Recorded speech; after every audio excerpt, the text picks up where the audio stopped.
세상의 모든 시선, 세모시 이츠 조교타임 함께합니다.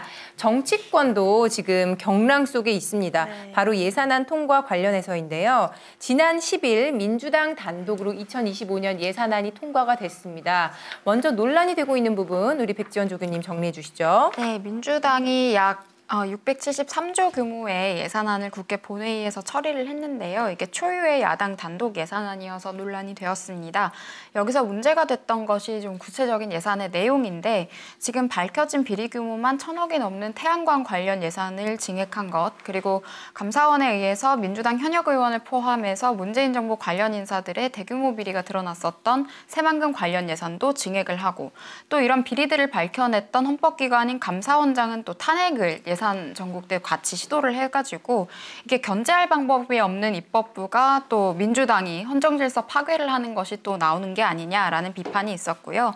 그리고 우리 정부의 핵심 산업이자 세계 1위 기술력에 빛나는 원자력 산업 관련 지원 예산이 전부 전액 영원으로 전액 삭감이 되었는데, 원전 생태계 지원 예산, 혁신형 소율 모듈 원자력 개발 산업 예산, 그리고 원전 수출 보증, 원전 첨단 제조 기술 부품 장비 개발 예산까지 전부 다 전액 삭감이 된 상황입니다. 그러면서 또 국회의원들 관련된 예산들은 또 증액을 했는데요. 연봉을 1억 6천으로 증액을 하면서 이렇게 국가 유력 산업들은 감액을 했다는 것이 더더욱 국민들에게 지금 논란이 되고 있는 상황인 것 같고요. 그리고 한미 대학생 연수 예산이라든지 한일 대학생 교류 예산 같은 것들도 거의, 한일 대학생 같은 경우에는 전액, 그리고 한미 대학생도 거의 삭감을 했는데, 이게 유학을 간다거나 아니면 해외 취업을 돕는 관련 예산들이라서 청년 예산들도 삭감했다라는 논란이 지금 되고 있는 상황들입니다.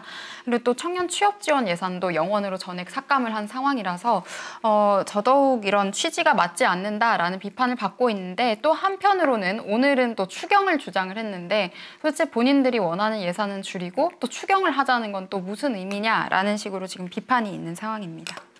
네. 네. 일단은 이제 국민의힘 그리고 정부에서 주장하고 있는 예산 폭거라고 하는 어떤 프레임들이 있는데 이것은 일단 허위 날조라고 말씀을 드리고 싶고요.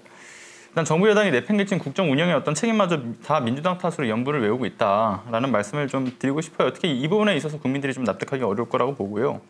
적극적인 예산 집행을 통해서 서민 경제를 지원을 해야 되는 시점에 오히려 좀 비효율적이고 굉장히 불투명한 예산 배치를 고수했던 점이라든가, 그리고 이제 경제 성장률 어떤 저하라는 그런 저하 기조 속에서 이 권력기관의 특활 비용 어떻게든 사수하려고 하는 그런 태도, 이게 국가 운영의 투명성의 원칙을 또 훼손시켰던 부분이죠.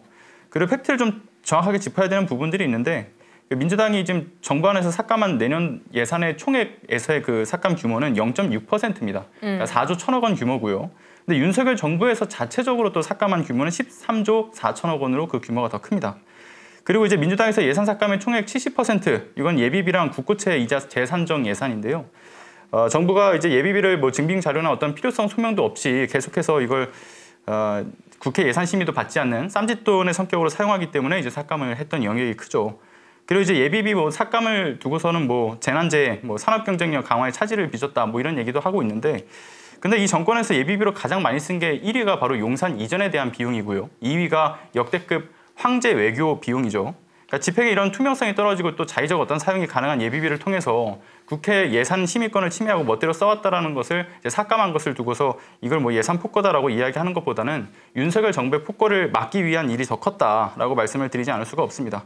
그리고 이제 앞서 말씀드렸던 국고채 이자 이제 예산 같은 경우도 내년 국채 이자율 하락 전망에 따라서 실질적으로 우리가 이제 갚아야 될 금액 추계만 달리한 거지, 이건 또 실질적인 감액도 아니고요.